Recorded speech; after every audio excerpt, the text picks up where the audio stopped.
Are you struggling with updating your Android Room database version? You're not alone. Today, we're going to simplify the process of changing your database version and ensure your app runs smoothly. I totally get it. Changing database versions can feel overwhelming, especially when you're unsure about maintaining multiple versions or copying entities. But don't worry, we will break it down together.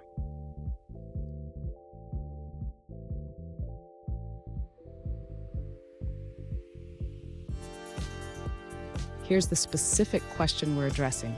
One user asked, "Do I need to maintain two databases now, version 1 and version 2? Is there an easy way to copy entities over to version 2? And when I change the version, do I just update the number, or do I need a new class?" Let's dive into these questions. So what happens when you change the database version? When you update the version number, it signals to Room that the database schema has changed. This is crucial for managing migrations effectively. Stay with me. By the end of this video, you'll know exactly how to handle database version changes like a pro. To update the database version in Room, the user needs to implement a migration strategy. This is essential when the database schema changes, such as adding or deleting columns. The user should create a migration object that defines how to migrate from the old version to the new version. This involves specifying the old version and the new version. Next, the user needs to add this migration to the Room database builder. This ensures that when the database version is updated, Room knows how to handle the migration. Regarding the user's question about maintaining two databases, it is not necessary to keep both versions. Room handles the migration process for you.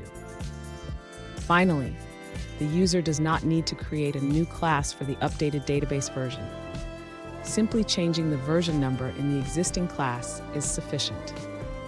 Fun fact, did you know that the concept of database migrations dates back to the early days of computing? It's fascinating how far we've come.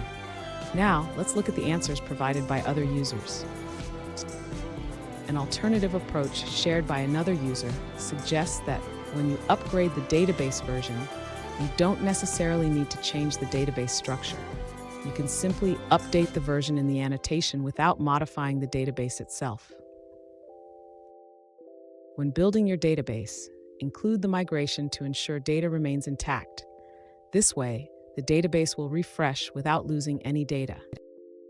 Now, let's see a response from a different user. Another user suggests an alternative approach for updating your database version. They recommend using the fallback to destructive migration method when constructing your database object.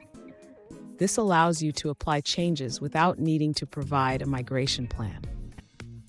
Here's a pro tip. Always back up your database before making any changes. This way, you can easily restore your data if something goes wrong. And there you have it. You now know how to change your Android Room database version without the hassle. If you found this video helpful, please subscribe for more tips and tricks.